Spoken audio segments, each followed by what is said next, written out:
You know, I may accomplish something well, but or other people might think I did a great job. For me, I'm like, no, I could have done that. It's really useful. Yeah. What was the other thing? Partnership can go sort of one way or the other. I guess it really depends on what we're dealing with. A lot of these strengths, you'll see that they vary depending on your environment and the context. Right. You may be very strong when your boss is around, and then he or she shows up, and you're not so strong anymore. But much like the last exercise, this is about going through the motions of understanding where you are, where you want to be, and sort of what it's going to take in order to get there. Same thing with values. There's some of us that we wish we were more creative. I don't consider myself to be the most creative person. I can't draw. I can't draw for the life of it. Yeah, I don't even think I can do that. There's some of us that wish that we were a little wiser, that we were a little more understanding. And these are things that, they're going to come with time. They're going to come with work. And it's going to take a lot of sacrifice in order to achieve and get to some of the strengths and skills. It's going to take some time in order for us to adopt some of the values that was mentioned in some of the other workshops of honor, of respect, of integrity. And those are things that you have to give in order to get. You can't give what you don't have. In order, if you want people to respect you, you have to respect them. If you want people to work with integrity with you, you have to work in a space of integrity with them as well. So the last thing I'm going to get into is the last of the three. And I mentioned position, process, and purpose. And I mentioned earlier that you could be operating in the realm of purpose. Your realm of purpose is sort of what the worksheet was asking. Where do you find yourself? Where you find yourself working in a certain space where everything is great, you enjoy what you're doing, you're fulfilled by what you're doing. That is likely to be your space of purpose. One of the students in the back row, she wants to be a principal. The lady in the front mentioned she loves working with children. These are things that you have to start connecting the dots to see, there is a profession, there is something that I can do and live well off of, and as long as I'm working and operating in my realm of purpose. If you enjoy business, if you enjoy selling things to people, if you enjoy helping other people, be it through law or whatever the case may be, that is likely to be your realm of purpose. So combining what you're both strong at and both what you value, that is likely to bring you to the place of purpose. For me, and just to give you some background, I was born and raised here in the Bronx, near Hunts Point. I went to Catholic elementary school as a kid. I went to aviation management, and then after that I worked in the airlines for some amount of years while I was still going to college. And now I work at Hunter College doing finance and administration. And on the side I'm speaking, but I'm also very engaged with my community. And I enjoy helping people. I enjoy helping someone else learn something. I enjoy building other leaders. But for a long time, I was doing a lot of the same things that I'm doing now. But my core purpose was not where it needed to be. It was in the wrong place. About 2 years ago, I just finished my master's. I just moved out of my mom's house. I just got a new job at Hunter. Everything was going well. It was like, thank you, Lord Jesus. You couldn't get any better. New house, new job, finished my degree. You know what? My career is going to take off from that. But there was something that I needed to do. There was a decision that had to be made that was in the not so important category for a long time. For about 7 years prior to me graduating and getting a new job and moving out, I had this bitterness for a long time, this anger towards my father about an argument we had 7 to 8 years before that. I had got home late, hanging out one night, I'm 17, 18.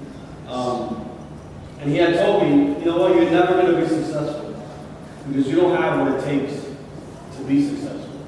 You're never going to be the man that you would have been had you listened to me because you don't have the discipline that it takes to become that person. And he and I had a heated argument. My parents separated sometime shortly after that. And I carried that anger for 8 years. I used it. I recycled it. I kept telling myself, you know what, I'm going to prove this guy wrong. I'm going to become somebody. And after that argument, I told him, you know what, give me your bank account number. Because when I become something, when I become somebody, I'm going to write you a check. And I'm going to pay you back for that after school education that you gave me. Those long years that you worked as a delivery driver, that you sacrificed, and you think it's in vain because I'm not going to become something. I'm going to show you, you're going to see. And I used that anger through college. To get through college, I was working nights as an airplane mechanic for JetBlue and several other companies. I was going to school, taking 4 or 5 classes at a time.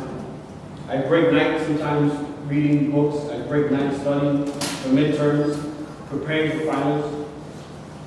And it worked. Using that anger worked for some time. And when I finished my bachelor's, I said, you know what, no, that's not enough. That's not enough. I need to go get my master's. And I'm really going to show him. I'm really going to show him what I'm about. I'm really going to show him that I can become the man that he didn't think I can be. I'm really going to show him that I'm going to be successful, that I have discipline. And I did it. And it kept working for some time. But 2 years ago, I reached this point, and I couldn't get past it. I hit a wall. And for me to get through that wall, there were some decisions that I had to make. Because I felt the same anger that at one point was useful, the same anger that at one point helped drive me to what I became, was now rotting inside of me. It was like a virus, and it kept spreading. And I couldn't get past this point. I couldn't become more until I made that decision. And the longer I waited, the harder it became. And the longer I waited, the more the bitterness and the anger, it comes out of your pores. And I say that to say that it wasn't until I forgave my father, it wasn't until it became an emergency, that I was not going to grow until I did that. It was not until it became an emergency that I made that decision. For a long time, it was in the not so important category. I'll forgive that when I get to it. I forgive that when it comes around. And then there came a time when my best friend's father passed away. He had a stroke. And he was brain dead for about a week, and then they disconnected him. He was about 44 years old. And when I think about my friend, I'm like, he never had that opportunity. He never had that chance to say whatever he had to say to his dad. Whether he was in good terms or in bad. He never had the opportunity to say, Dad, I love you. Dad, forgive me for this, forgive me for that. I appreciate this, I appreciate that. And that really started working in my mind and inside of me. So you know what? I don't want what's happening to him to happen to me. I don't want my dad, as angry as I may be at him, as pissed off as I may be, I don't want for situations to occur where I can't say my goodbyes, where I can't say I forgive you. And when you forgive someone, you don't do it for them. Because it's not happening to them. You're pissed off, you're angry, you're bitter. They're living their life. They're going to work every morning. They're eating, they're hanging out with their friends, they're doing what they need to do. The anger is killing you. And you think you're doing someone harm by not forgiving them. But that goes to show that there are decisions that at one point were not so important, and then they all of a sudden escalated to another level. And since forgiving my father, it was like a transformation, a whole new person. The whole time I was studying and working and doing what I had to do and going to school and pushing through for a long time, I was doing it to prove him wrong, and I could only go so far. When I finally got that bitterness and that anger off my shoulders, that bitterness and that anger, I purged it. I was able to see a whole new horizon. It's like waking up in the morning and cloudless skies. I began to see that while I enjoyed it, I was going to continue doing the same thing that I was doing in terms of service. Now I had a whole new purpose. It was no longer about proving my dad wrong. It was no longer about becoming something to show off. It was no longer about, look, Dad, I got my name on the office. Look, Dad, I have my degree on the wall. To tell you the truth, my degrees are still in the same envelope they gave me. They still are. Because to me, it wasn't about the degree. It was about proving somebody wrong. To say, you know what, look, I got it. But you said I couldn't get it, now I have. And since then, I've become a leader of my community. I serve with my community board. I serve with a neighborhood advisory board, which is another board that works with communities.